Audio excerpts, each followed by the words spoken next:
আরেকটা জন্মদিন আছে, সেটা অবশ্য খাতা কলমে। সেই যাই হোক, জন্মদিন বলে কথা, বসে থাকলে চলবে। পায়েস বানাতে শুরু করে দিলাম। দেখলাম গোবিন্দভোগ চালও নেই।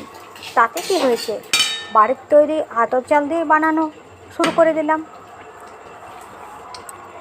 প্রথমে কড়াইটা গরম হতে দিয়ে 2 চামচ ঘি দিয়ে তাতে কিশমিশ ও কাজু বাদাম ভেজে নিয়ে তাতে চালটা একটু নাড়াচাড়া করে গরুর দুধ দিয়ে চালটা সেদ্ধ হতে দিয়ে দিলাম।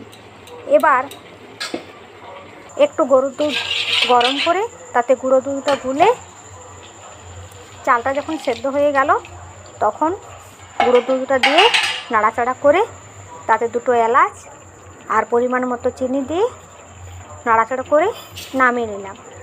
খেতে অসাধারণ হয়েছে।